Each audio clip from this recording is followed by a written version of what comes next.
اچھائی اور برائی دونوں چیزوں ڈالی،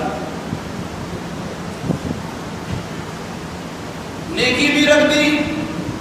اور بدی بھی ڈالی، اور پھر اس کے بعد انسان کو اختیار دے دیا، چاہے تو وہ نیکی کا راستہ بنائے چاہے وہ بدی کا راستہ، اور ساتھ ساتھ یہ بھی بتا دیا کہ نیک بننے کے نتیجے میں جنت بھی جاؤ گے اور برا بننے کے نتیجے میں جہنم میں جاؤ گے۔ یہ دونوں چیزیں انسان کی فطرت میں وضعیت کر دی گئی، اور دونوں کے مرجع و معاد سے متعلق تفصیل بھی بتا دی۔ پھر انسان دنیا میں پیدا ہوگا، اس کے بارے میں اللہ کے نبی صلی اللہ علیہ وسلم کا فرمان کل مولود یولد علی الفطرہ، ہر پیدا ہونے والا بچہ چاہے وہ جس گھر میں پیدا ہو وہ فطرت اسلام پر پیدا ہو، فَأَبَوَاهُ يُحَوِّدَانِهِ أَوْ يُنَصِّرَانِهِ أَوْ يُمَجِّسَانِهِ۔ اب اگر ان کے ماں باپ یہودی ہوتے ہیں تو ان کو یہودی بنا دیا جاتا ہے، عیسائی اور کرسچن ہوتے ہیں تو عیسائی بنا دیا جاتا ہے، مجوسی یعنی آگ کی پجاری ہوتے تو آگ کی پجاری بنا دیا جاتا ہے، ورنہ بچہ بھی فطرت اسلام پر پیدا ہو، یہ فطرت اس کے اندر داخل کر دی گئی اسلام کی فطرت، چونکہ اس کے درمیان جو اس کے اندر اچھی اور بری دونوں چیزیں رکھی گئی تھی، اس مناسبت سے انسان کو بھی اختیار دیا گیا، تم کیا لوگے وہ تمہارے اختیار ہے، اگر تم اچھا عمل کرتے ہو تو جنت میں جاؤ گے اور اگر برا عمل کرتے ہو تو جہنم میں جاؤ گے، لیکن ہم تم کو مجبور محض نہیں کرتے۔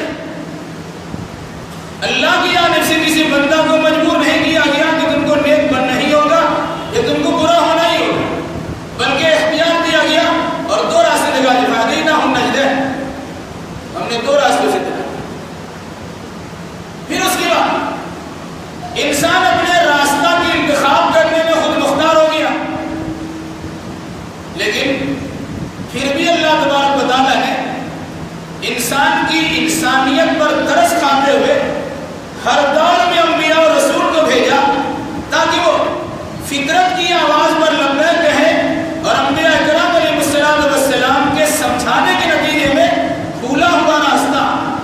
جس کو صحیح راستہ جس کو بھول چکا تھا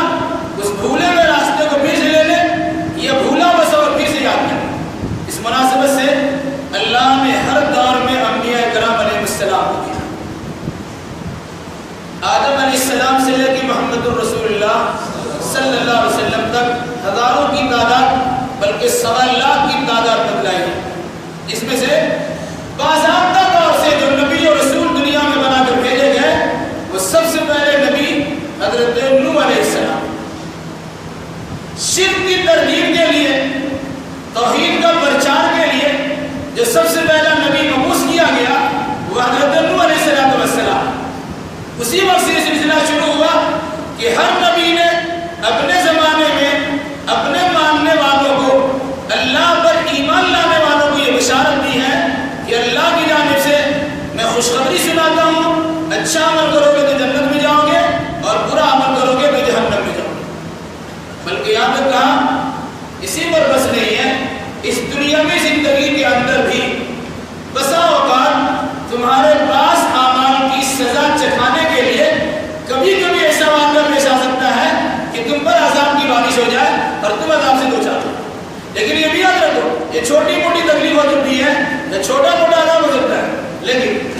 اگر تم نے نبیوں کی بات کا انکار کر دیا بلکہ ٹھٹائی کے ساتھ ان سے معجزات اور دلیلوں کا مطالبہ کر دیا اور تمہارے مطالبہ کے نتیجے میں نبیوں نے اللہ کی جانب سے نشانی اور معجزات پیش بھی کر دیا، پھر اگر تمہاری جانب سے انکار کا معاملہ ہوا تو یاد رکھنا پھر صفحے ہستی سے تم مٹا دی جاؤ گے، زبردست اللہ کو تمہارے پر عذاب ہے۔ ہر دور میں ہر نبی نے اپنی امت کو یہ بات سنا، نبی اصلاحی کام کرنے کے لیے آتے، بھولا ہوا سبق یاد دلانے کے لیے آتے، جو راستہ انسان بھٹک چکا ہوتا ہے اسے صراط مستقیم پر چلانے کے لیے آتے، اور عملی شکل ان کے سامنے پیش کرتے ہیں کہ اللہ کا اگر قریب ہونا ہوگا تو دنیا کی کسی جانب تان جھانک کرنے کی ضرورت نہیں ہے، اللہ نے مجھے اپنا نبی بنایا ہے، اپنا رسول بنایا ہے، میں جس طریقے پر عمل کروں گا اگر اسی طریقے پر تمہارا عمل ہوگا تب اللہ کی بارگاہ میں پہنچ سکو گے، اور اگر ہمارے عمل سے ذرہ برابر بھی انحراف کرو گے، سر منہ ہلانا کر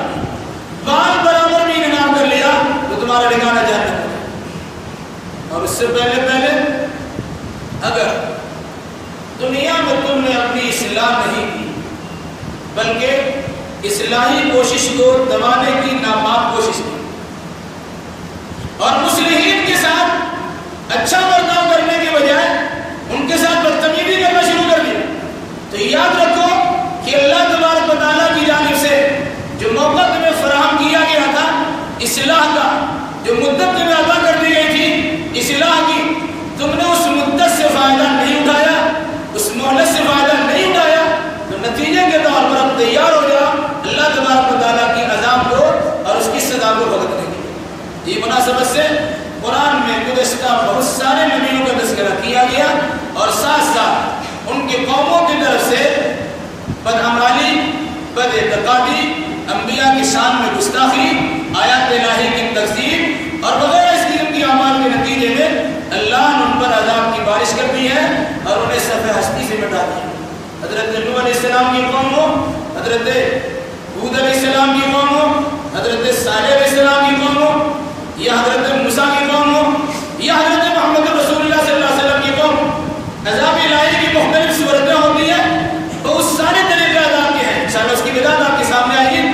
کن کن طریقوں سے اللہ کا عذاب نازل ہوتا ہے اور ہو سکتا ہے اور ہوتا رہے گا۔ اس مناسبت سے گزشتہ قوموں کے گناہ اعمال کو دیکھ کر ہمیں اصلاح کرنے کی کوشش کرنی چاہیے کہ ایسا تو نہیں ہے کہ ہم بھی انہی نبیوں کے امت کے طریقے پر چل کر اپنے آپ کو عذاب کے مستحق بنا رہے ہیں۔ اگر یہ صورتحال ہے تو فوراً اللہ کی بارگاہ میں گری گزاری کیجیے اور اپنی اصلاح کرنے کی کوشش کیجیے۔ رمضان کا مبارک مہینہ اسی لیے میسر کیا جاتا ہے کہ مغفرتوں کا پروانہ آپ کو مل جائے اور غلطیوں کی معافی کا اعلان آپ کے حق میں کر دیا جائے۔ اللہ ہمیں اور آپ کو اور جملہ مسلمانوں کو کتاب و سنت کی روشنی میں عقیدہ